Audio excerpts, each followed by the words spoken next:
एक वृक्ष के नीचे होके निकले तो कोई सो रहे थे, उल्लू ने उनके ऊपर अटैक किया। रात्रि में उल्लू सोते हुए कौओं के ऊपर अटैक करता, तो उल्लू को समझ गया कि मैं पांडवों से सामने आमने सामने युद्ध करूंगा तो मैं नहीं जीत सकता, मैं उनको धोखे से मारूंगा और सोते हुए के ऊपर वार करूंगा। उल्लू का कर न्याय से मैं जीत सकता हूं और कोई उपाय नहीं। चले गए। आज भगवान ने पांडवों से कहा आज हमारी विजय हुई है, इसलिए कोई अपनी सैयाओं पर सोएगा नहीं, आज विजय जुलूस मनाना। पांडव विजय जुलूस मनाने के लिए चले गए। सुनी सैयाओं पर द्रौपदी के 5 बेटे उस पे आके सो गए।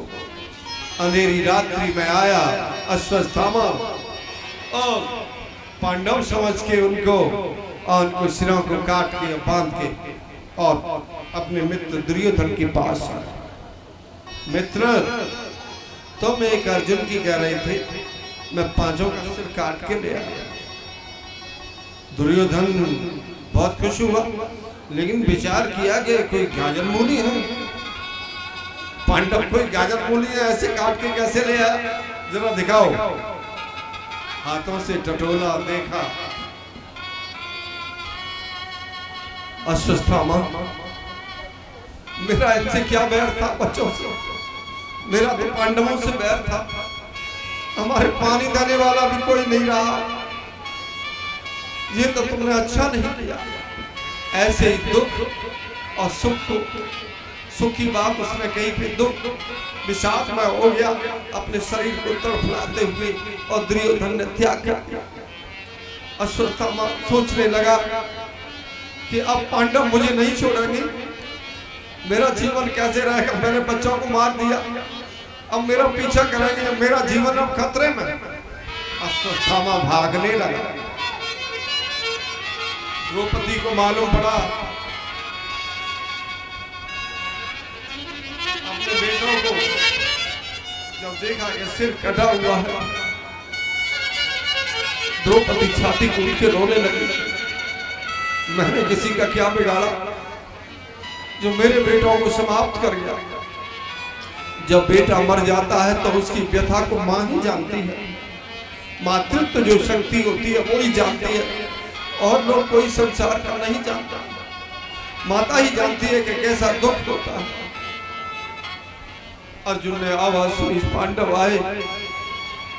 अर्जुन ने अश्वत्थामा का पीछा किया। अश्वत्थामा ने अपने बचाव के लिए अर्जुन को मारने के लिए ब्रह्मास्त्र को छोड़ा। इधर अर्जुन ने भी अपने ब्रह्मास्त्र को छोड़ दिया। दोनों अस्त्रों की टक्कर से विश्व का प्रलय होने वाला था। भगवान ने कहा अर्जुन अस्त्र को खींचो, संसार नष्ट हो जाएगा, अश्वत्थामा तुम भी खींचो। अश्वत्थामा ने कहा केशव मैं चलाना जानता हूँ, खींचना नहीं जानता, बंद करना नहीं जानता। मेरे पिताजी ने मुझे ये शिक्षा नहीं दी कि अर्जुन को।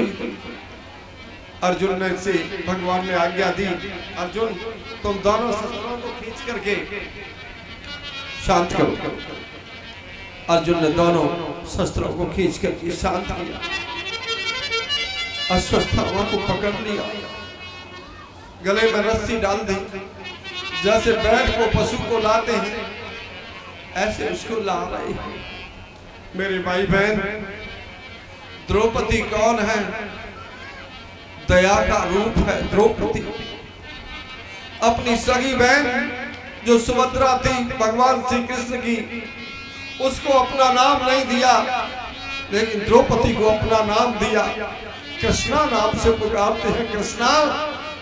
क्या बात है! द्रौपदी दया की मूर्ति है, युधिष्ठिर धर्म का रूप है, भीम बल है, अर्जुन आत्मा है, नकुल रूप है और सहदेव ज्ञान है। यही 5 पांडव। मेरे भाई बहन, जब द्रौपदी ने देखा पशु तुल्य बने हुए और कन्हैया ने देखा, कन्हैया के चरणों में प्रणाम किया, केशव मुझे क्षमा करो। उन्होंने कहा सुप्तम प्रमत्तम उन्मत्तम अरे सोते हुए के ऊपर वार किया, और जो पागल है उसके ऊपर कोई वार करता है, सोते हुए के ऊपर वार करता है, निरपराध को मारता है, ब्राह्मण की हत्या करता है, वो दया का पात्र नहीं। अर्जुन से कहा आतताई बदार है, आतताई को मार देना चाहिए। उन्होंने कहा, अर्जुन ने आतताई को मार देना चाहिए? नहीं, मारोगे नहीं तो पीछे न्यायालय में बात पहुंच जाएगी, तो फिर तो आगे बढ़ जाएगी। महाराज आज हम रस्सी से बांध के उसको ला रहे हैं। द्रौपदी ने देखा क्षत्राणी है। क्षत्रिय का मतलब क्या होता है? क्षत्रिय क्षत्रिय कहने से नहीं होता। क्षत्रिय शब्द कितना व्यापक है। क्षतात रक्षति क्षत्रिय, माने जो नाश होने से बचाए उसी का नाम क्षत्रिय है मेरे भाई बहन। और तस्य पत्यम क्षत्राणी, ऐसी उनकी घरवाली द्रौपदी जो क्षत्राणी है। क्षत्राणी ने क्या कहा? मुच्यताम मुच्यताम मेसा ब्राह्मणो नितराम गुरु।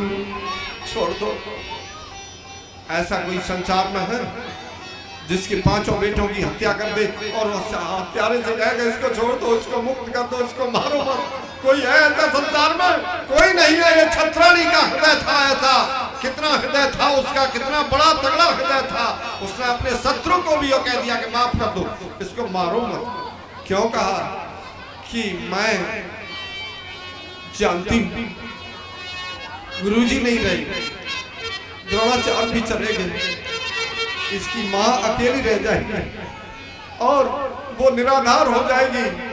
मेरा अभी आधार है, मेरे पति हैं 5, मेरा तो आधार है। द्रौपदी ने कहा ये निराधार हो जाएगी। एक माँ ही एक माँ की विधा को जानती है, इसलिए ये कैसे रहेगी, अपने दिनों को कैसे गुजारेगी, इसे मारो मारो। भीमसेन ने कहा अच्छा कोई नहीं मारता तो मैं इसको मारूंगा। भीमसेन आए, युधिष्ठिर जी ने कहा भाई ठहरो, थोड़ा सा कोई बात नहीं है। 5 उन्होंने कहा भगवान से पूछो। भाई धर्म की बात है तो धर्म की बात करो। युधिष्ठिर तो धर्मशील है ना। उन्होंने कहा धर्म क्या कहता है? भगवान ने कहा ब्रह्म बंधुर न हंतव्य, ब्राह्मण बंधु को मारना नहीं चाहिए, और आतताई बदारह, भगवान ने कहा आतताई को छोड़ना भी नहीं चाहिए। दोनों ही बात कहते कि महाराज ब्राह्मण को मारना भी नहीं चाहिए और आतताई को छोड़ना भी नहीं चाहिए। अर्जुन ने कहा क्या करें? अर्जुन भी कोई कम बुद्धिमान नहीं है। अर्जुन के कई रिश्ते हैं भगवान से। देखो कौन कौन सा रिश्ता है। अर्जुन भगवान के शिष्य भी हैं, शिष्य हैं, गीता का उपदेश दिया। और अर्जुन के भगवान गुरुजी भी हैं, माने शिष्य हैं तो गुरुजी हैं। और अर्जुन के भगवान सखा भी हैं, मित्र भी हैं। और एक बात बताएं कि अर्जुन के भगवान ड्राइवर भी हैं। आपने कहा ड्राइवर शब्द का प्रयोग कैसे किया? देखिए प्रमाण से बोलेंगे। ड्राइवर कैसे हैं कि अर्जुन, जब आप गाड़ी के मालिक हैं तो आप ड्राइवर से बोलेंगे ड्राइवर गाड़ी को जरा कॉर्नर पे लगाओ या इधर लगाओ, बोलते हैं ना आप लोग। अर्जुन ने क्या कहा गीता में कि सैनयोर वयोर मध्य रथम स्थापय में च्युता। श्री कृष्ण मेरे रथ को तुम दोनों सेनाओं के बीच में ले चलो। ये आदेशात्मक भाषा का प्रयोग किया, इसलिए वो ड्राइवर है महाराज। और क्या रिश्ता है? खासम खास भी है। बोलो वृंदावन बिहारी लाल की जय। महाराज इस प्रकार से अर्जुन ने उसके मस्तिष्क से मणि को निकाल लिया और धक्का देके अपने शिविर से निकाल। अधम ब्राह्मण का वध यही है कि उसका वध नहीं करना, मुंडन कर देना और अपशब्द बोल देना, गाली गलौज कर देना और उसको अपने घर से निकाल देना, यही अधम ब्राह्मण का वध। बोलिए गोविंद भगवान की जय। महाराज इस प्रकार से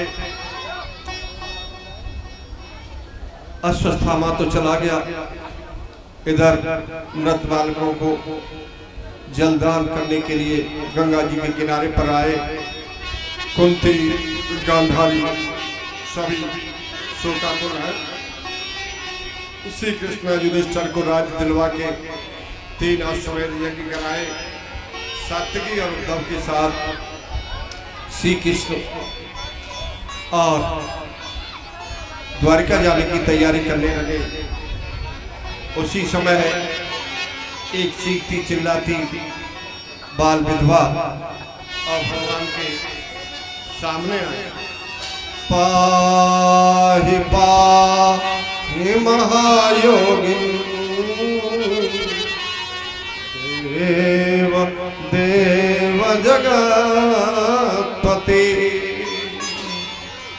नान्यं त्वदभयं पश्ये यत्र मृत्यु परस्परम। हे भगवान, मेरी रक्षा कीजिए, मेरी रक्षा कीजिए।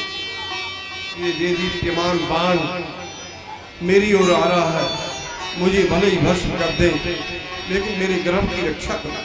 भगवान ने उत्तरा के गर्भ में प्रविष्ट होकर के अंगूठे के बराबर होके और उनकी गर्भ की रक्षा की। 5 पांडवों के और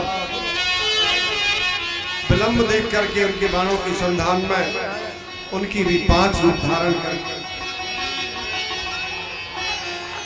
बोलिए गोविंद भगवान की जय। रक्षा की। उसी समय कुंती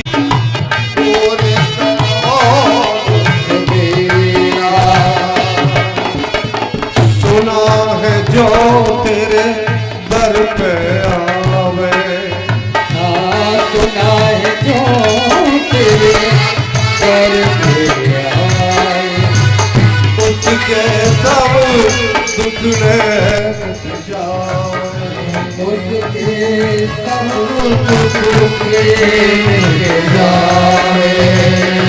मैं शरण तुम्हारी करो मेरा और तुम्हारी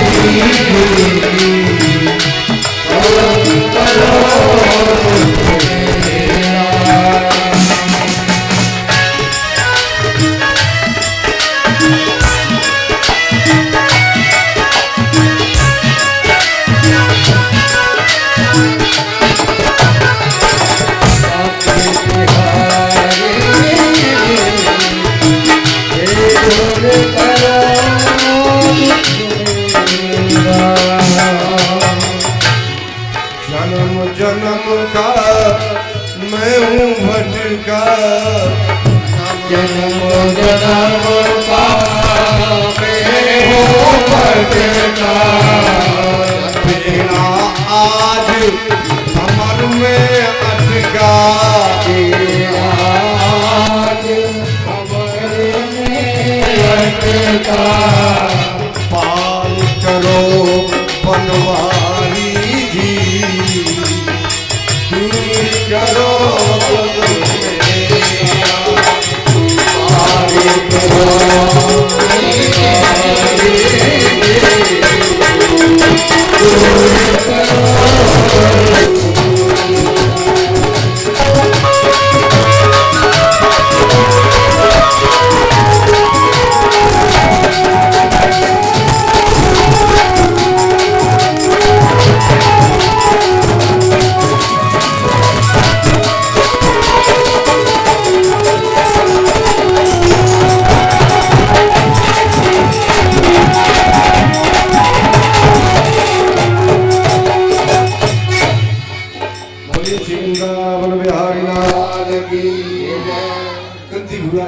प्रार्थना सुन करके भगवान ने द्वारका जाने की यात्रा स्थगित कर दी, लौट के आए और पांडवों के आने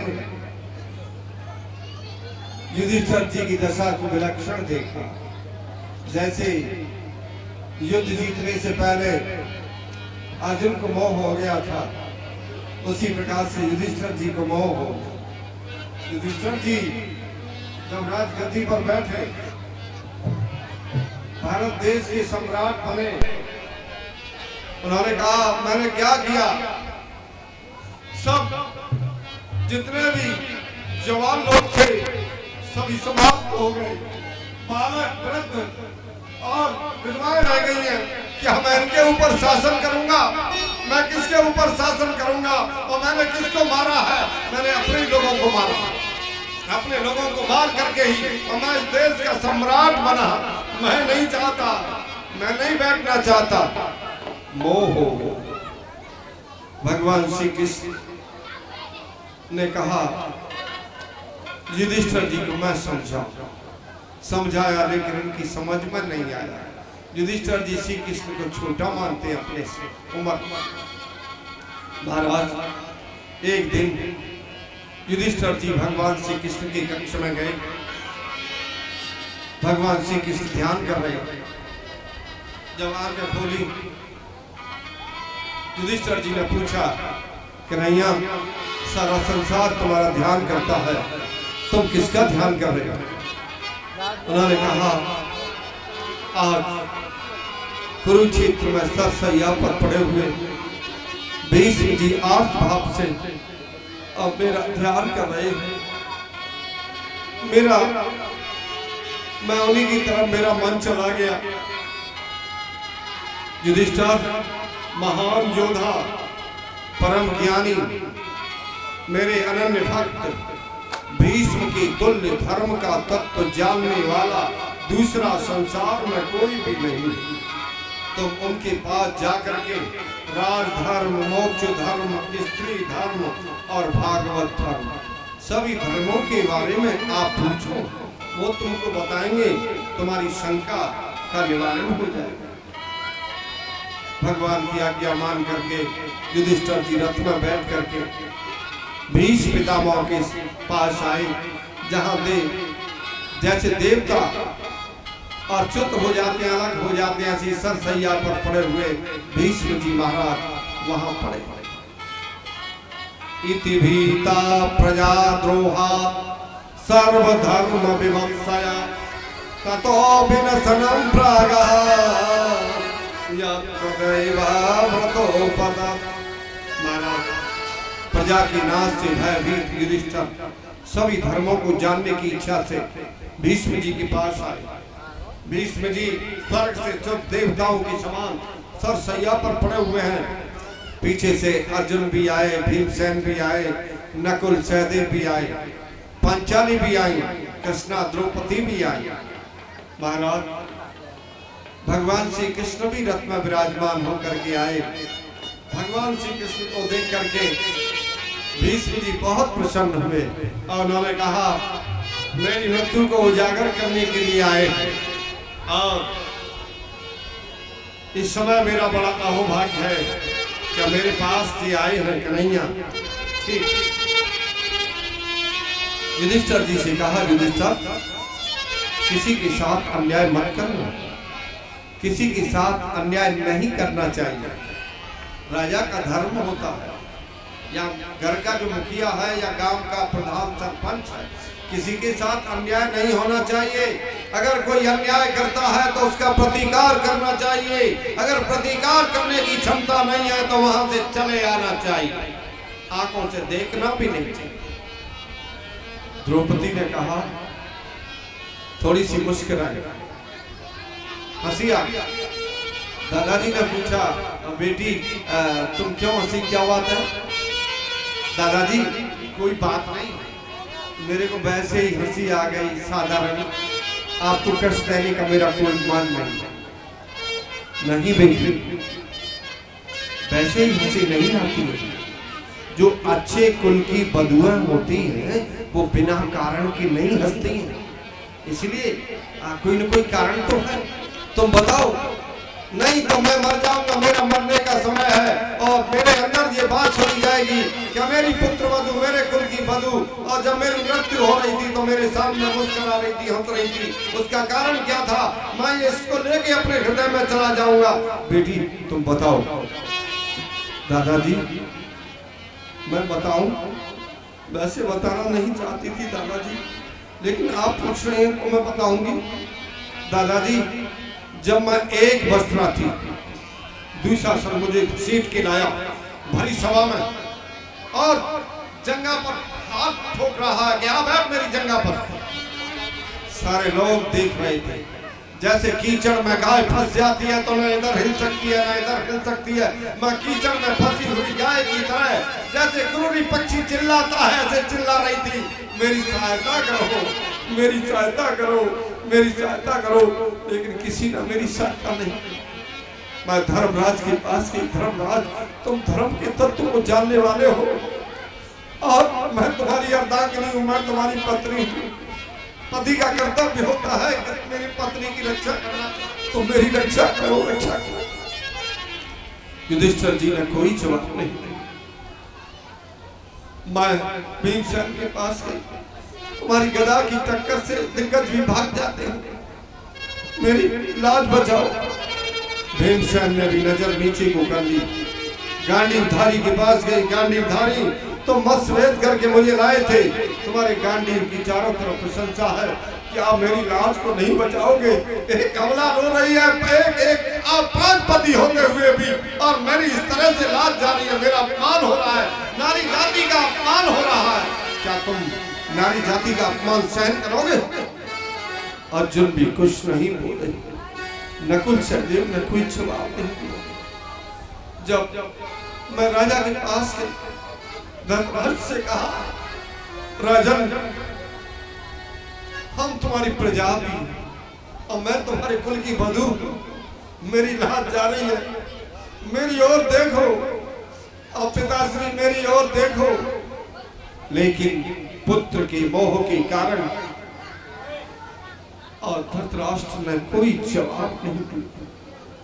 मां रोती चीखती चिल्लाती आपके पास आई, दादाजी, दादाजी मेरी रक्षा करो, दादाजी मेरी रक्षा करो।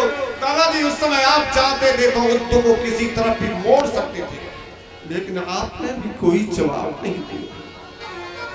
जब मैंने भगवान का ध्यान किया, सुमेरी मैंने निर्बल के बलराम, सुमेरी मैंने निर्बल के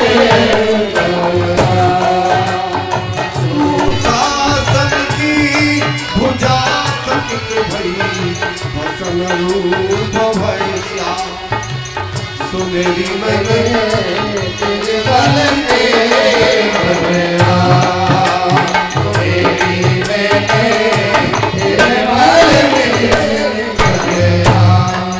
भगवान आए मेरी लाज बचाई। भीष्म पितामह ने कहा, बेटी तुम ठीक कहती हो, मैं तुम्हारी कोई सहायता नहीं कर सकता। बेटी, उसका कारण था। क्या कारण था पितामह? बेटी, मैंने दुर्योधन का अन्न खाया था। जैसा मानव अन्न खाता है वैसा उसका मन बन जाता है, और वो अन्न 7 धातुओं में परिणत होता है मेरे भाई बहन। पहले उसका रस बनता है, मज्जा बनता है, मेदा बनता है, और मांस बनता है, अस्थि बनती है, फिर 7वीं धातु शुक्र बनता है, जिससे बच्चे पैदा होते हैं। उस अन्न का असर वहां तक होता है। इसलिए मैं कुछ बोल नहीं सका। तेरे पति ने बाण मार मार के और उस अन्न से बना हुआ खून निकल चुका है, अब मेरा हृदय साफ हो चुका। बेटी, मुझे क्षमा कर। भीष्म पितामह ने कहा, ये तुम्हारे लिए दूत का काम किया, सारथी का काम किया, आज ये मेरे सामने आए हैं। भगवान देखो, जब युद्ध होता था तो भीष्म पितामह बाण चलाते थे, क्या बोलते थे? जयोस्तु पांडुपुत्राणाम, पांडुपुत्रों की जय हो, और बाण चलाते थे कौरवों की तरफ से। आज दुर्योधन ने कहा, मैं देख रहा हूं कि युद्ध किसी की तरफ लड़ा जा रहा है और विजय किसी की चाह रहे हैं। आप देखा, भीष्म पितामह ने कहा, वो युद्ध होगा दुर्योधन, तू अपनी पत्नी को मेरे पास भेज, रात्रि के 12 बजे उसको मैं अखंड सौभाग्यवती का आशीर्वाद कन्हैया को मालूम पड़ गया। भानुमति से पहले ही द्रौपदी को लेके और भगवान पितामह के पास शिविर में गए। जैसे शिविर में जा रहे हैं, भेष बदला भगवान ने, ग्वाले का वेश बनाया और द्रौपदी को लेके चले। द्रौपदी से भगवान ने कहा ज्यादा बोलना नहीं, प्रणाम करके बस चले आना है, तुमको ज्यादा बातचीत नहीं करनी। लेकिन जैसे द्रौपदी गई, पहले ब्राह्मण और स्त्रियों को कोई रोकता नहीं था। द्रौपदी जी पितामह के शिविर में गई। पितामह प्रणाम, अखंड सौभाग्यवती भाव, समझ लिया कि भानुमति आ गई, आशीर्वाद मिल गया। द्रौपदी हंस गई। कौन? भानुमति? नहीं दादाजी, द्रौपदी। द्रौपदी? तुझसे किसने कहा? कौन लाया तुझे? अब समझ गए कि ये सब चलिया का काम है और किसी का नहीं है। उन्होंने कहा तेरे साथ कौन आया? वो दादाजी वो एक ग्वाला था, ग्वाला मेरे को साथ आया। कौन ग्वाला? कौन ग्वाला है? नहीं दादाजी, वो ग्वाला बाहर है, मैं चलता हूँ तेरे साथ। नहीं दादाजी, मैं अकेली चली जाऊंगी, कोई बात नहीं है। दादाजी ने कहा जिसको आशीर्वाद मिलना था चलो उसको मिल गया आशीर्वाद, लेकिन मैं देखता हूँ भगवाना कौन है। भगवान ऐसे खड़े हो गए। कौन है ग्वाला? ऐसे जब रखे बोले माई बाप, नजर करके भगवान ने कहा माई बाप।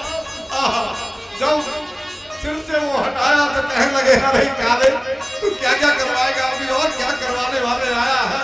जिसको आशीर्वाद मिलना था उसको आशीर्वाद दिलवाया द्रौपदी के लिए। और महाराज आज मेरे सामने मेरी मृत्यु को उजागर करने के लिए आए हैं।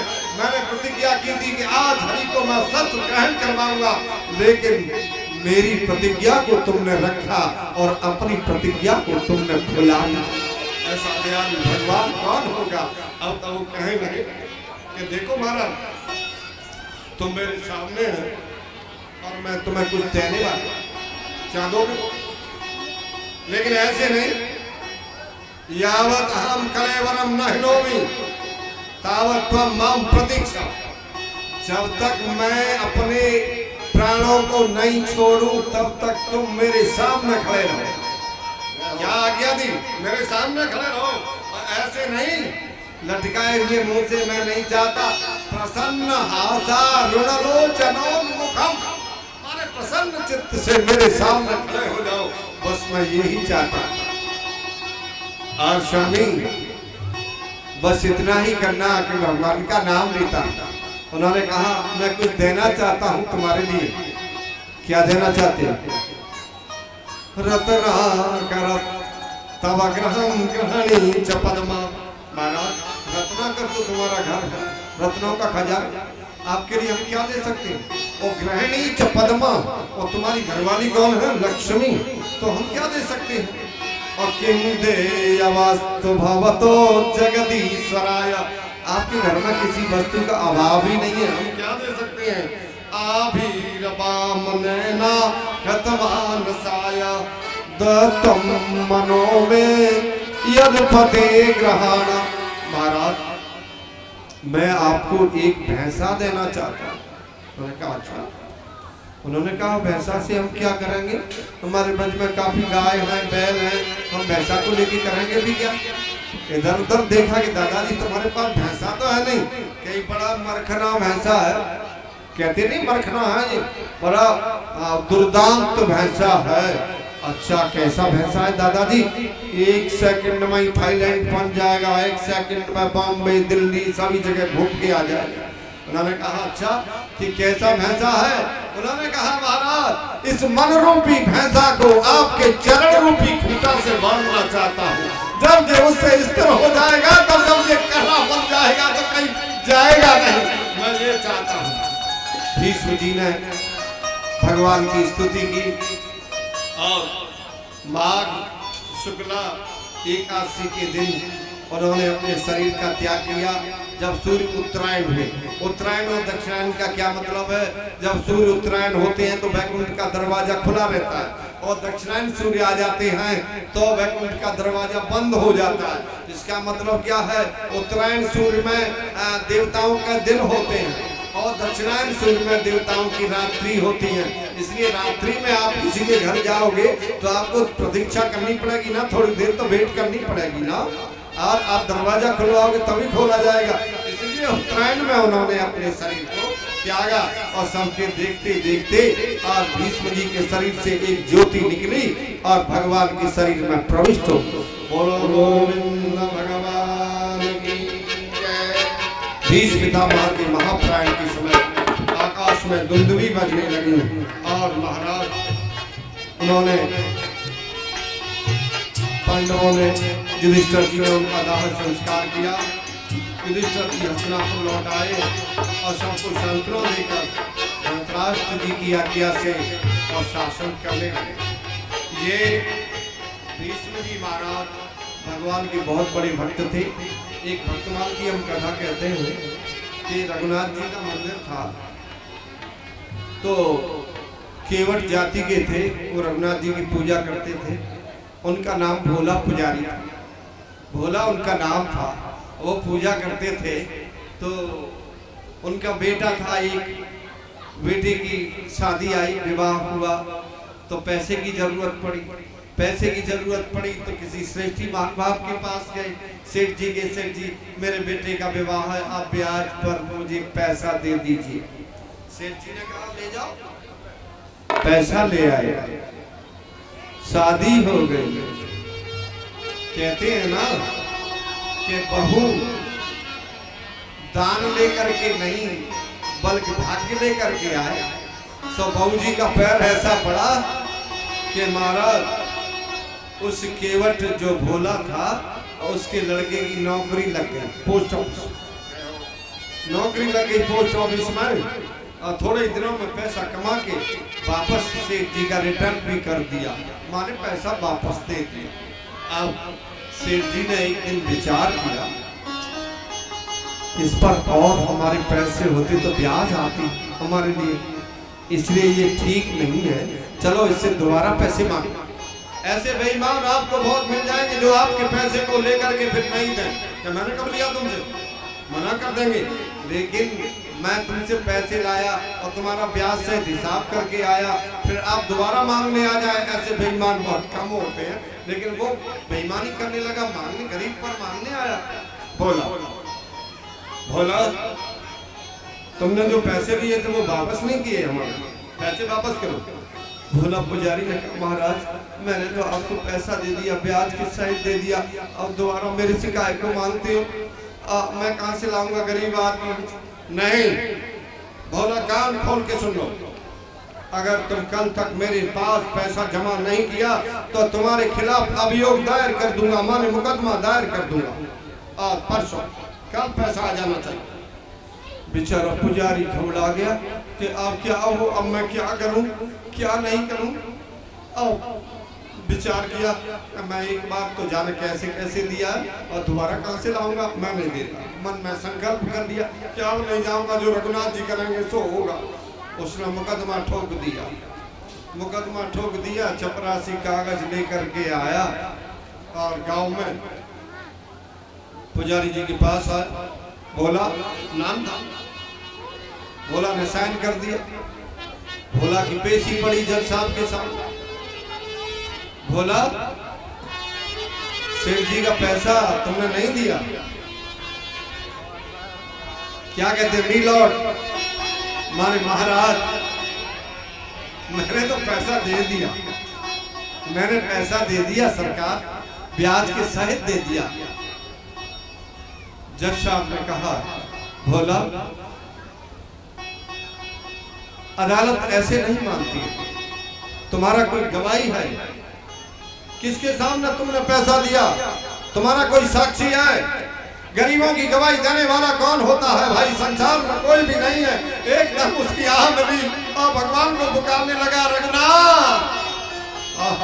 आह निकली, चीख निकली, रघुनाथ। जज साहब ने समझा कि इसका गवाही देने वाला रघुनाथ, रघुनाथ के नाम सम्मन निकाल दिया। अब कागज आया गांव में, गांव वालों से पूछते भाई रघुनाथ है यहाँ? गांव वालों ने कहा साहब यहाँ तो कोई रघुनाथ नाम का कोई व्यक्ति है ही नहीं, हमारे यहाँ कोई रघुनाथ नाम का कोई नहीं है। एक रघुनाथ नाम का मंदिर जरूर है, अब मंदिर बताओ। मंदिर के पास गए, वहां जाके भोला पुजारी खड़ा हुआ। भोला पुजारी से कहा, महाराज रघुनाथ हैं? हाँ है रघुनाथ जी, यही है। लाओ। भोला पुजारी ने कागज लेके रघुनाथ जी के चरणों में रख दिया और स्वयं दस्तखत कर दिया। चपरासी वापस चला गया। हम दूसरे दिन अदालत में जाना है। अब वो रात्रि भर सोया नहीं, प्रभु के चरणों में गिर पड़ा, विनती करने लगा। आहा, प्रभु से कहने लगा, प्रभु बिनु संकट को निवारे, प्रभु संकट को निवारे, संकट को निवारे, संकट को निवारे, संकट को निवारे, प्रभु संकट को निवारे, प्रभु संकट को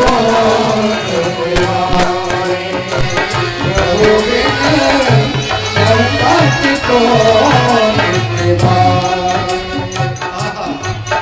संकट कौन को आया? अब क्या होता है? दीन बंधु, ए दीन बंधु, तुमको दीन बंधु कहते हैं, अमीर बंधु नहीं कहा। क्या कहा? दीन बंधु। दीन बंधु मैं दीन चरण तज जाऊं के द्वार, प्रभु संकट को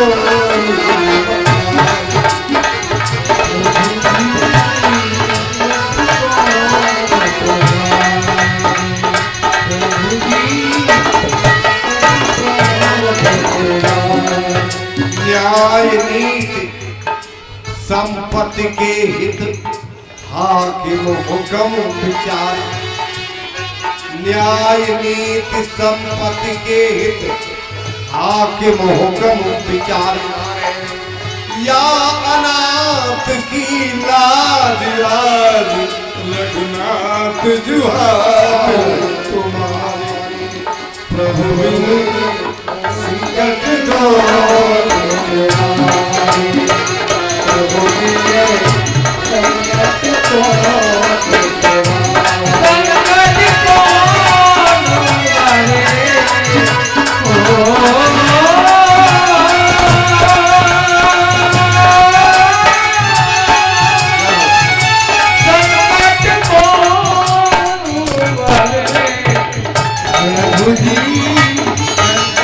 को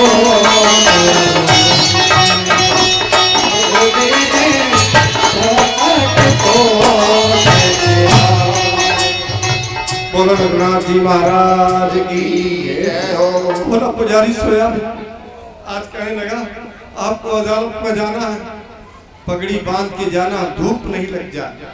आज तो दाल में घी डाल के आपका भोग लगाऊंगा, जिससे आपको गर्मी नहीं सताएगी।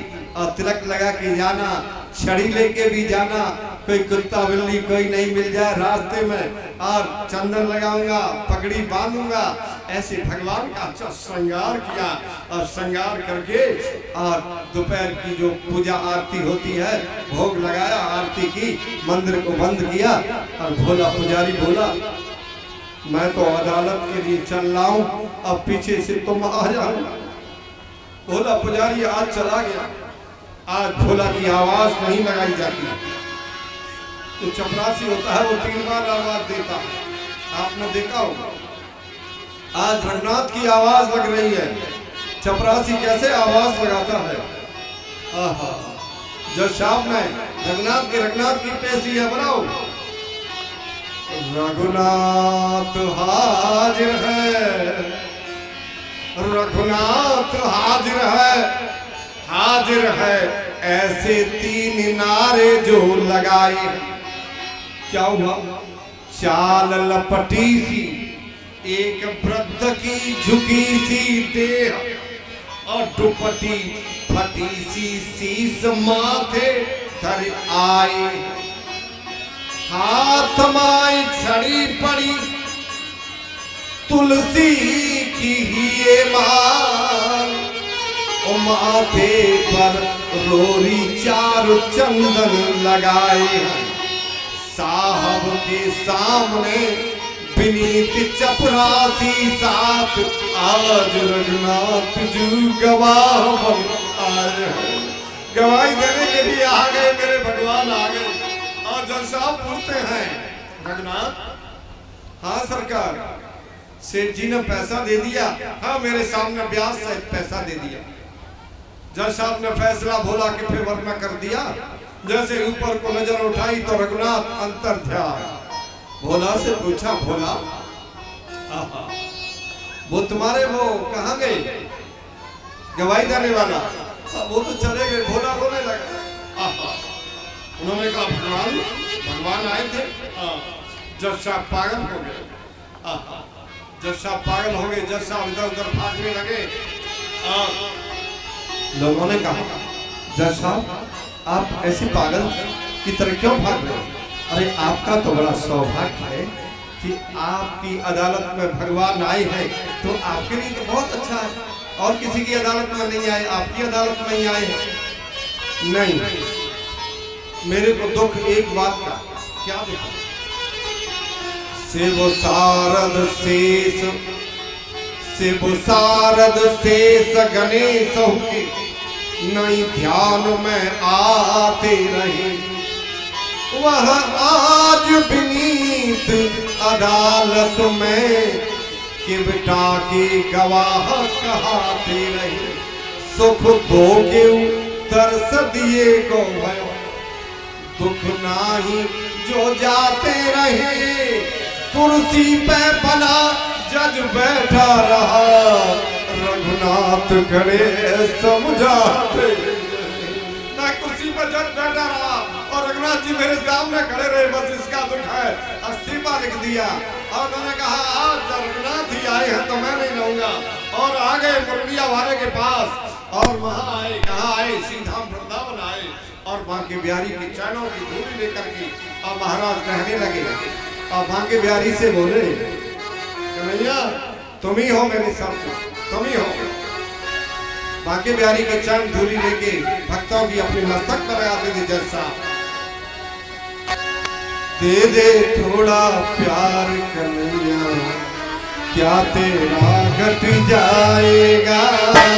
दे दे थोड़ा प्यार कन्हैया, क्या तेरा घट जाएगा? सामने सलामे मेरा काम बन जाएगा, काम बन जाएगा। सामने सलोगे तेरा काम बन जाएगा, काम बन जाएगा। दे दे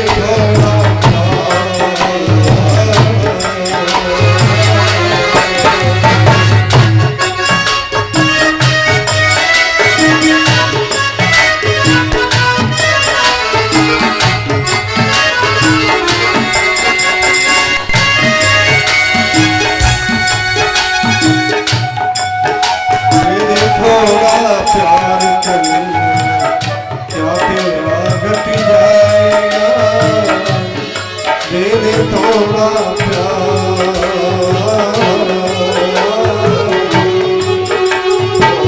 दे दे थोड़ा प्यार कन्हैया, क्या तेरा घट जाएगा?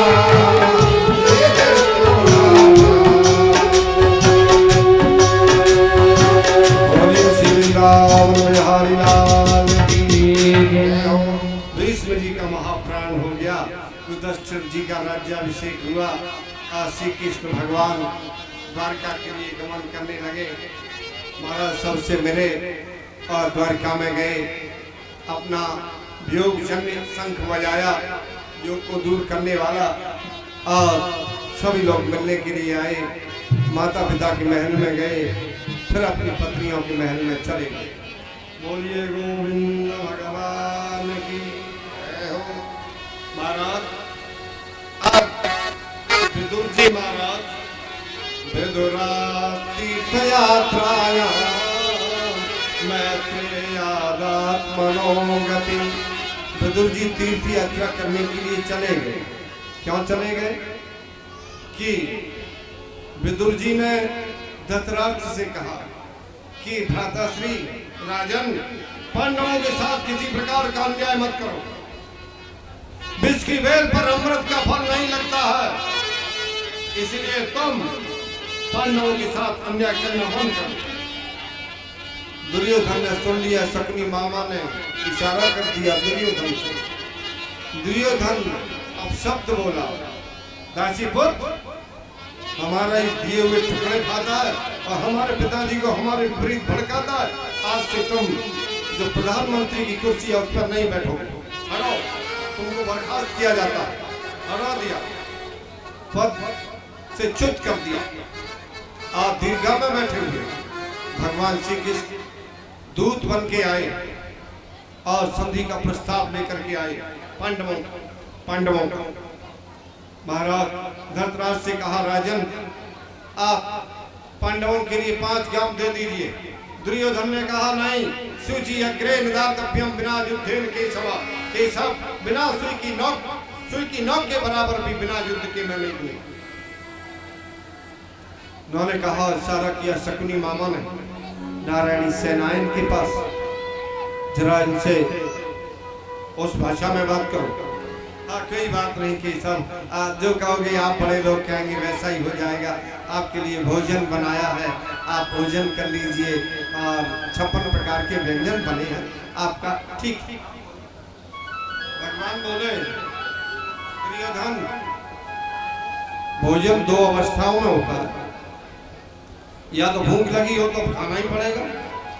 भूक्षिता किम न करो पापम, भूखा व्यक्ति क्या क्या पाप नहीं करता है। भूखा तो सबको खा लेता है, इसलिए मुझे भूख भी नहीं। और भोजन दूसरी बात जब किया जाता है जब भोजन करने वाले पर कराने वाले की अपार श्रद्धा हो। तो तुम्हारी श्रद्धा भी नहीं मुझे दिख रही है, मुझे स्वार्थ की बू आ रही है सब जगह। तो उन्होंने मना कर दिया, मेरा निमंत्रण विदुर जी ने कर दिया है, मैं विदुर जी के पास जाऊंगा। उन्होंने कहा, कोई निमंत्रण भेजा था? हाँ, मेरे पास खबर भेज। विदुर जी दीर्घा में बैठे हुए हैं और विदुर जी ने कहा, भगवान ने मेरे को बहुमान दिया है, राजा की मेवा मिष्ठान को त्याग करके मेरे यहाँ एक उठज वाले के यहाँ, झोंपड़ी वाले के यहाँ और भोजन करने के लिए भगवान आ रहे हैं। आहा, उन्होंने कहा कि चलो इनके लिए खोए के लड्डू लाता। बजरिया में चले गए खोए के लड्डू लेने के लिए। और इधर महाराज विदुर जी के यहाँ और विदुरानी जी हैं अकेली। देखिए मेरे भाई बहन, मैं आपको एक बात कहता हूँ, प्रधानमंत्री की घरवाली की स्थिति क्या है। देश का प्रधानमंत्री हो, उसकी घरवाली कैसे रह रही है। एक वस्त्र है विदुर जी की घरवाली के पास, दूसरी धोती नहीं थी। आहा, कन्हैया ने कहा, काका श्री किवाड़ खोलो, काकी जी किवाड़ खोलो। काकी जी नहा रही थी, किवाड़ कैसे खोलो। जाओ, भगवान ने देख दिया कि इसके पास वस्त्र भी नहीं है, तो उन्होंने अपना जो बट्टा था, रेशमी वस्त्र था, वो फेंक दिया और उन्होंने विदुर जी की घरवाली ने उसको ढक लिया, अपने शरीर को ढक लिया। गांधी जी साबरमती के किनारे पर एक नदी के किनारे घूम रहे थे। गांधी दर्शन में आप लोग पढ़ना, एक महिला स्नान कर रही थी, उसके पास में की धोती थी, नगन थी, ऐसे शरीर को किए हुए बैठी थी। गांधी जी ने अपना दुपट्टा डाल दिया, वो बहता हुआ नदी में से आया और महिला ने उसको लेके अपने शरीर को ढक लिया। गांधी जी ने ये प्रतिज्ञा की, जब तक मेरे प्रत्येक देशवासी के पास वस्त्र नहीं हो जाएगा तब तक मैं वस्त्र नहीं पहनूंगा। ऐसे ऐसे महापुरुष हमारे देश में पैदा हुए हैं। हम दूसरे का क्या भला कर सकते हैं। जब अपना ही भला सब चाहोगे तो दूसरे का भला क्या करोगे। इसलिए दूसरों की भी सहायता करो, जो दूसरे हैं उनकी साथ। महाराज जैसे ही विदुरानी जी वहां बैठी हुई, विदुरानी जी से कहा, काकी जी भूख लगी है। काकी जी ने कहा, इधर बैठो, यहाँ बैठो। गोविंद मेरो है गोपाल मेरो है गोविंद मेरो है गोपाल मेरो है गोविंद मेरो है गोपाल मेरो है श्री कांके बिहारी नंदलाल मेरो है श्री कांके बिहारी नंदलाल मेरो है गोविंद मेरो है गोपाल मेरो है गोपाल मेरो है बिहारी नंदलाल मेरो है शिवा के बिहारी नंदलाल मेरो है शिवा के बिहारी नंदलाल मेरो है गोपाल मेरो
रुद्रानी जी भगवान को बैठा दिए कि यहाँ बैठो, यहाँ बैठो।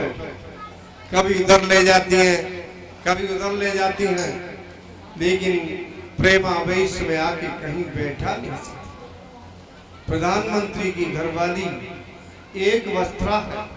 देखिए आपको मैं वो सुनाता हूँ कि एक बार ऐसा हुआ, नाराज मत हो जाना पटवारी जी हो। एक पटवारी जी की घरवाली और कलेक्टर साहब की घरवाली पढ़ी लिखी थी नहीं, पहले जमाने में आ गई, जब एक साथ बैठी हुई थी। पटवारी जी की घरवाली झलर मलर होके आई, माने आभूषणों से लद के आई, वैसे आई, और कलेक्टर साहब की अपनी सादा वेशभूषा में। उन्होंने पूछा, आपस में परिचय हुआ कि तुम्हारे पति क्या करते हैं। पटवारी जी की घरवाली थी, वो सोने चांदी से लद के आई, तो वो बोली मेरे पति देव पटवारी जी हैं। अच्छा पटवारी जी हैं, ठीक है। और उनसे पूछा, वो सादा थी बेचारी, कुछ पहन के नहीं आई, आभूषण थे नहीं, जो आदर्शवादी थे उनके पति। तो उन्होंने कहा मेरे पति कलेक्टर है। अच्छा ठीक। वो चली आई, कलेक्टर साहब की घरवाली घर आई और कलेक्टर साहब से बोली, क्यों जी वो सब कुछ हो गया, अब तुम ये बताओ मेरे लिए तुम पटवारी कब बनोगे? बोलो वृंदावन बिहारी लाल की। पटवारी की इतनी पैदा हो, कलेक्टर की कुछ नहीं। तो वो क्या समझती थी? वो तो ये समझती थी कि पटवारी की ज्यादा पोस्ट ऊंची है। तो अपने पति से बोली, क्यों जी तुम पटवारी कब बनोगे, अब ये बताओ मेरे से। और कलेक्टर साहब को हंसी आई। बोलो वृंदावन बिहारी लाल की। इसलिए कहा महाराज ये ध्यान दीजिए कि पहले जमाने में भी, पौराणिक युग में भी प्रधानमंत्री थे विदुर जी, उनकी घरवाली पर एक वस्त्र था, दूसरा नहीं था। लाल बहादुर शास्त्री जी की आपने कथा सुनी होगी, उन्होंने भी ज्यादा आदर्शवादी थे। गांधी जी का मैंने आपके लिए आख्यान सुनाया, दुपट्टा छोड़ दिया, ये प्रतिज्ञा की कि जब तक मेरे देशवासियों के पास वस्त्र नहीं हो जाएगा तब तक मैं वस्त्र नहीं पहनूंगा।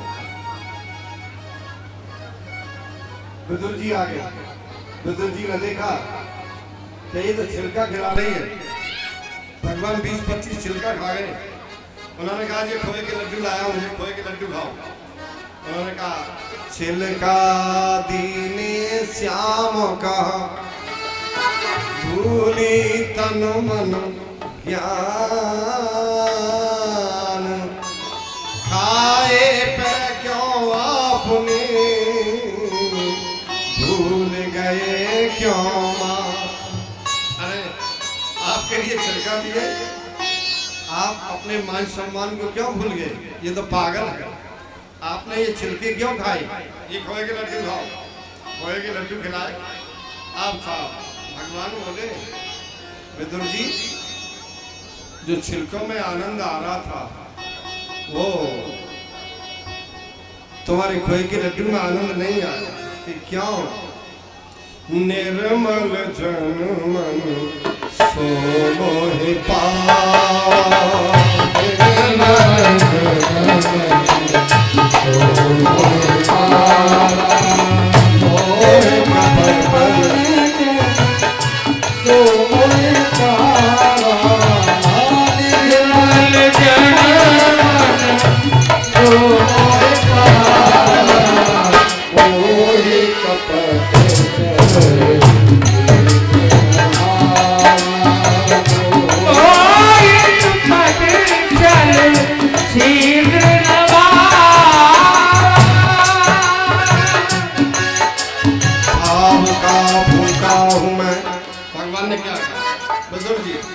भाव का भूखा हूँ मैं, भाव ही बस सार है। भाव से मुझको भजे तो होवे बेड़ा पार है। भाव से एक फूल भी वह तो मुझे स्वीकार है। भाव बिन सुनी पुकारे मैं कभी सुनता नहीं। तेर भक्ति भाव की करती मुझे लाचार है। अन्न धन और वस्त्र भूषण कुछ न मुझको चाहिए। क्या चाहते? आप हो जाए मेरा, बस यही मेरा सत्कार है। बांध लेते भक्त मुझको प्रेम की जंजीर से, इसलिए इस भूमि पर होता मेरा अवतार। सबसे ऊंची प्रेम सगाई, सबसे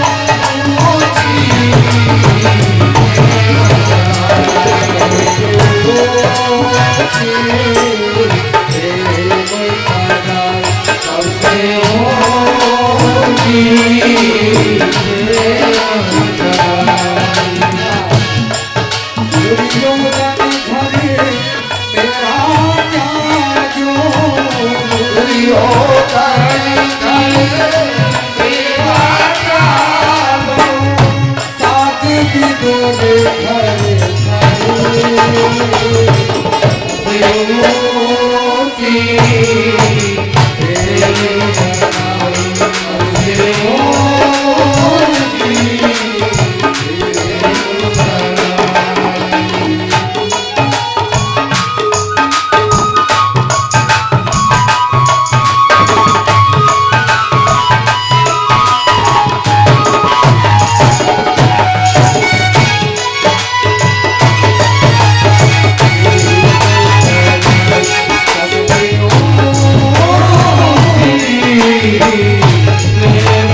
बोलिए श्री वृंदावन बिहारी लाल की जय हो। विदुर जी महाराज और दुर्योधन के दरवाजे पर धनुष रख के तीर्थ यात्रा के लिए चले गए थे।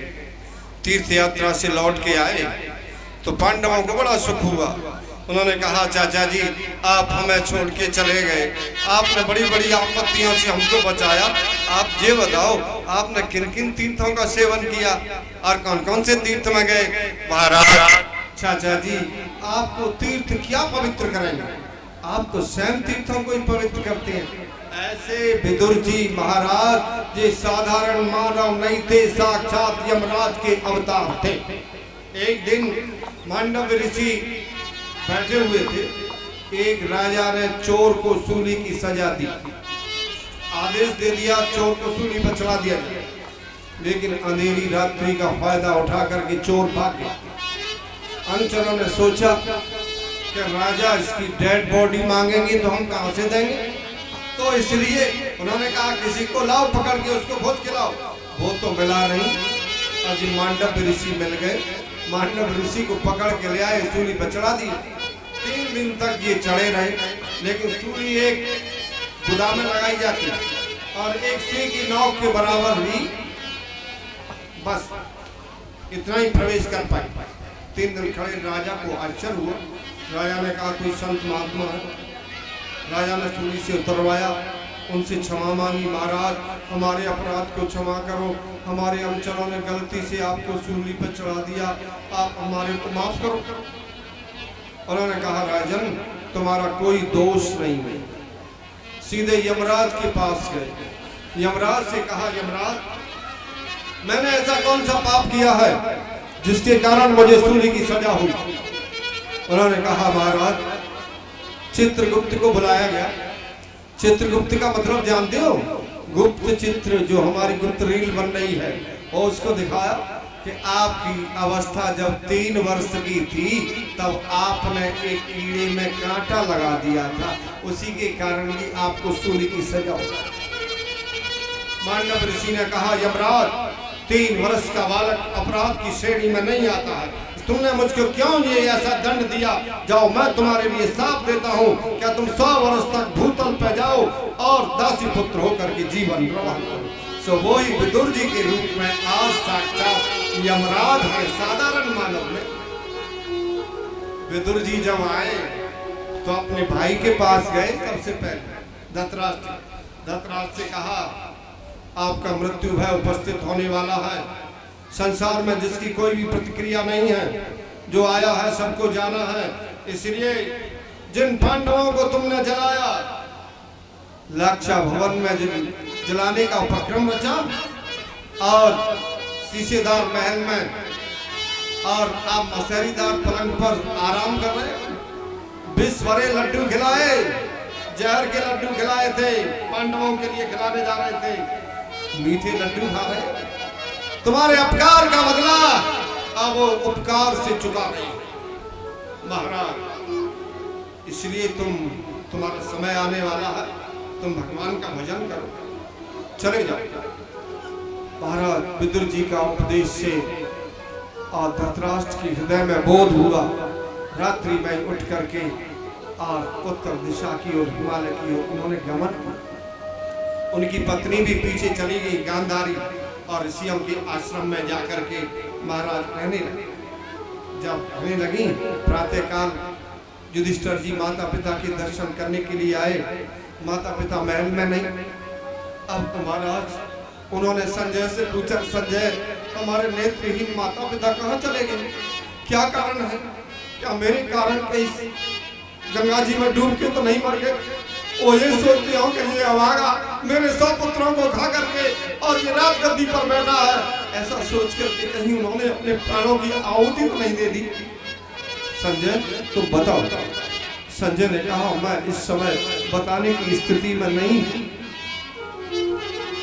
तभी महाराज यथा जगाओ भगवान नारद सह तुंबुरु गंधर्व के साथ नारद जी आ गए। नारद जी ने कहा, राजन तुम शोक मत करो, सारा जगत ही काल के अधीन है।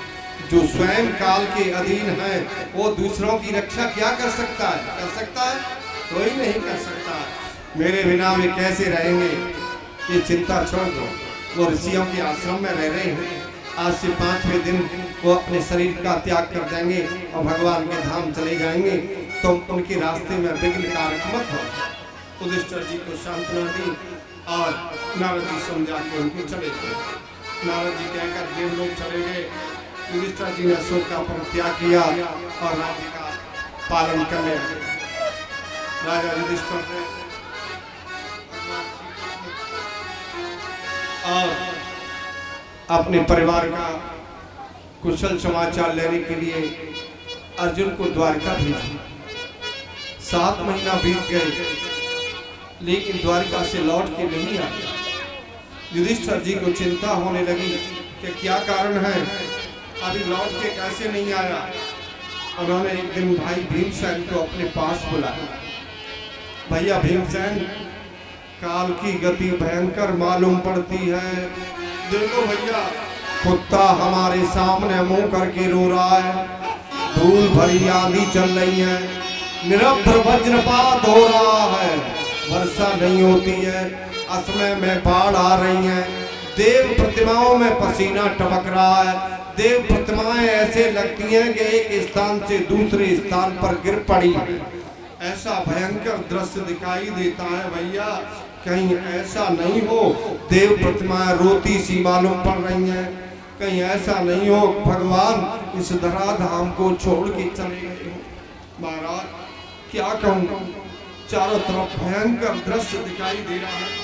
भ्रष्ट श्रियो निरानंदा किमगम वर्षयन्ति नः।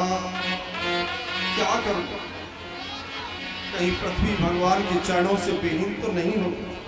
इतने में अर्जुन द्वारिका से आ गए। रो रहे हैं, आंसू टपक रहे हैं, श्री विहीन चेहरा है। युधिष्ठिर जी ने देख के उनसे कहा, भयभीत अर्जुन को देख करके कहा, अर्जुन तुमसे ऐसा कौन सा कार्य बना है जिससे तुम श्रीविहीन हो गए? उन्होंने कई प्रश्न पूछे। तुम निस्तेज से कैसे मालूम हो रहे हो? क्या तुम्हारा किसी ने अपमान किया या किसी ने गाली गलौज किया, कटु शब्द बोले हैं, इससे तुम निस्तेज हो गए हो? अथवा तुम्हारी कोई शरण में आया हो, तुम उसकी रक्षा नहीं कर सके हो, रक्षा करने में असमर्थ हो गए हो, इसलिए तुम निस्तेज हो गए हो, तुम्हारा तेज चला गया है। अथवा गौ माता या ब्राह्मण किसी की भी सेवा करने में तुम असमर्थ नहीं हो गए, इसलिए तुमने ये किया है। ऐसा करना तुम्हारे लिए ठीक नहीं। क्या बात है, स्त्री बालक वृद्ध इनको पहले भोजन कराए बगैर कहीं तुमने पहले भोजन तो नहीं कर लिया? पहले बालकों को वृद्धों को भोजन कराना चाहिए। ध्यान से सुन लो, स्वयं ही नहीं तो इससे तुम श्रीहीन हो। अर्जुन नहीं बोले। फिर कहा अच्छा तो तुमने किसी अगम्या के साथ गमन कर लिया, ये कारण हो सकता। फिर भी अर्जुन कुछ नहीं बोले। अब नीचे को नजर है, आंखों से आंसुओं की पनारे चल रहे हैं। भाई अब मैं क्या कहूँ आपसे, मेरा तेज खींच करके भगवान इस धराधाम से अपने लोग को चले गए। मैं उनके विपुल परिवार की रक्षा नहीं कर सकता।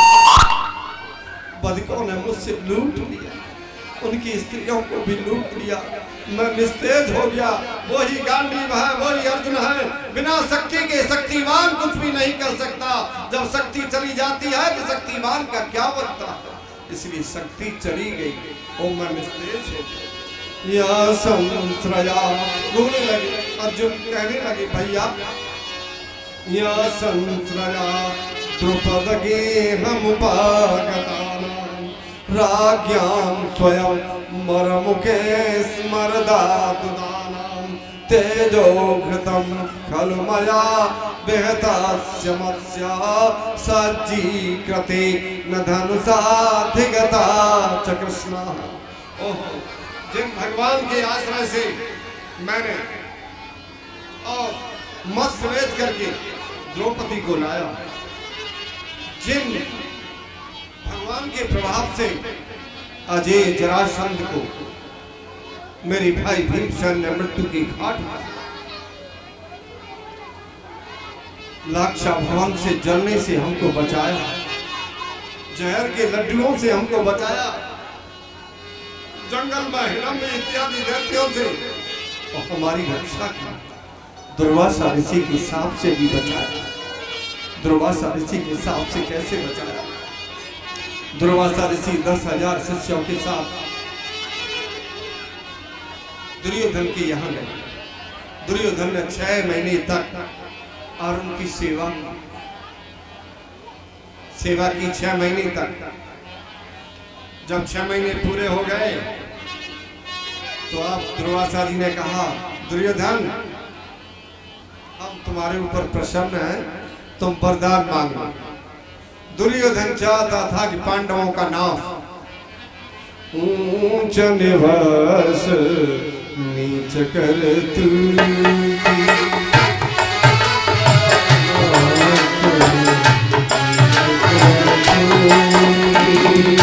देख न सके पुरानी विभूति।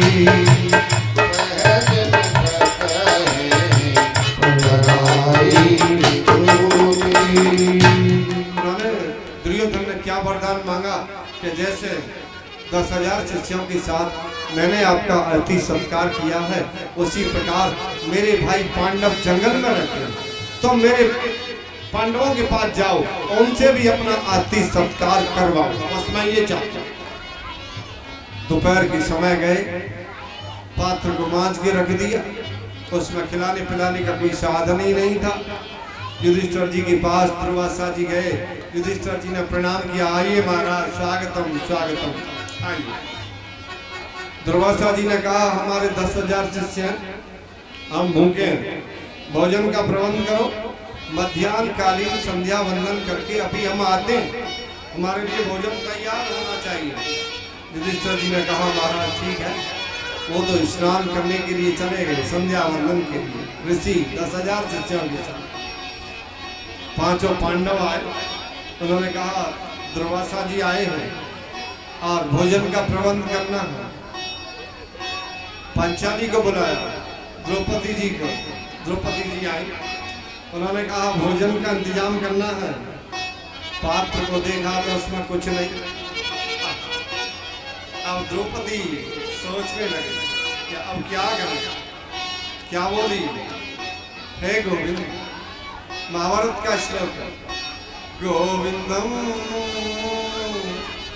द्वारिकावासिन कृष्ण गोपी जनप्रिय कौरवै परभूता किम न जानासि केशव। हे केशव, क्या तुम नहीं जानते हो मैं कौरवों के चक्रव्यूह में फंस गई हूँ, मुझे बचाओ। केशव आओ। आहा, उन्होंने पुकारा, कन्हैया अर्जुन का रथ हाँकते भक्तन के प्रति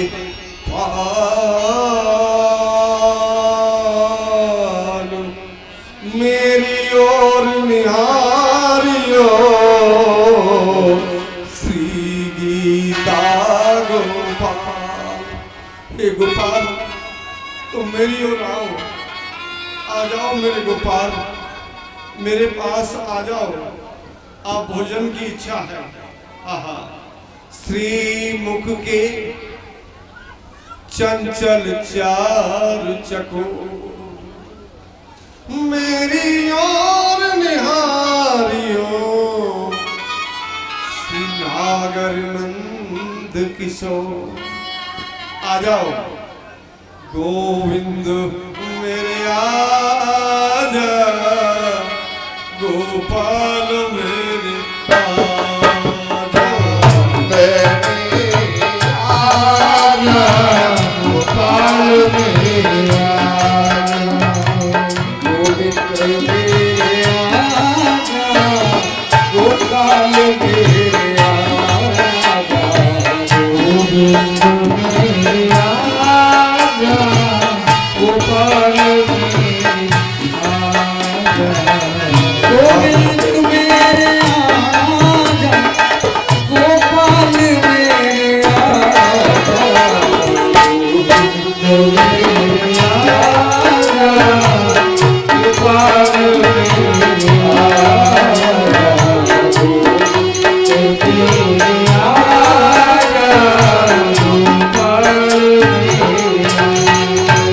भक्तों के राजा श्याम मोरे आजा, ओ भक्तों के राजा श्याम मेरे आजा, गोविंद मेरे आजा, गोपाल मेरे आजा। द्रौपदी सुता दुष्टनी ने घेरे, द्रौपदी सुता दुष्टनी ने घेरे, अब कहाँ शाम लगाई देरी, आके तीर बढ़ावा, गोविंद मेरे आजा, गोविंद मेरे आजा, गोपाल मेरे आजा, गोविंद मेरे आजा, गोपाल मेरे आजा।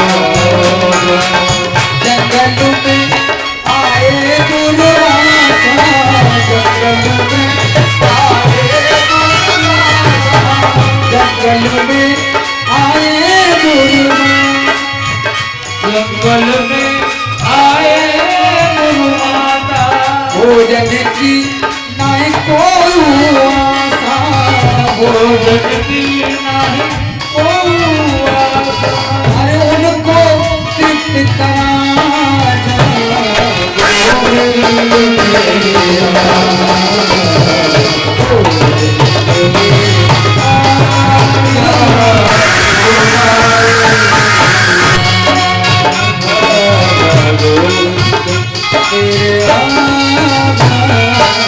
गोपाल मेरे आजा। बोलिए श्री वृंदावन बिहारी लाल की जय हो। द्रौपदी ने भी पुकारा, नहीं आए। महाराज पांचों पांडव और द्रौपदी जोर से रोने लगे, कन्हैया कन्हैया, अब हमारी लाज जा रही है, अब सात दुर्वासा का लग जाएगा। रो रहे हैं कि कन्हैया बीच से ही प्रकट हो गए। कृष्णा बहन, कृष्णा, कन्हैया आ गए, भूख लगी है, थोड़ा सा भोजन लाओ। भोजन के लिए आपको बुलाया और आप भोजन मांगते आए हो। लाओ उस पात्र को लाओ। यद्यपि उस पात्र में कुछ भी नहीं था, लेकिन भगवान ने अपनी अहत की कृपा से एक तुलसी का पत्र पैदा कर दिया और अपनी हथेली पर लेके गंगा जल लेके अनेन तुलसी दल प्रासनेन विश्वस्य आत्मा तृप्यन्ता, विश्व की आत्मा तृप्त हो जाए। दुर्वासा और दुर्वासा ऋषि के जो चेले हैं वो कहाँ रह जाएंगे, उनका भी पेट भर गया, खट्टी खट्टी डकार आने लगी। अब मतलब अजीर्ण भोजनम विषम, जब अजीर्ण हो जाता है तो एक गिलास भी नहीं खाया जाता है, विष का काम करता है, एक गिलास भी भोजन नहीं खाया जाता, भूख नहीं है। युधिष्ठिर जी से भगवान ने कहा, युधिष्ठिर जी दुर्वासा जी को बुला के लाओ। भीमसेन से कहा तुम पत्तल परोसो और नकुल सहदेव से कहा तुम सामान तैयार करो और बुला के लाओ। युधिष्ठिर जी गए बुलाने, खाने की क्षमता नहीं है गिलास। अब दुर्वासा जी रास्ता छोड़ के भागने लगे, एकदम रास्ता काट के, और युधिष्ठिर जी सामने आ गए। महाराज महाराज भोजन करके जाओ, कहाँ जा रहे हो, भोजन करके जाओ। क्या विजयी भाव, चिरायु भाव, सुखायु भाव और विजयी भाव। महाराज भोजन तो कराया नहीं, अब आशीर्वाद पहले से दे दिया, हमारा आशीर्वाद है विजयी भाव।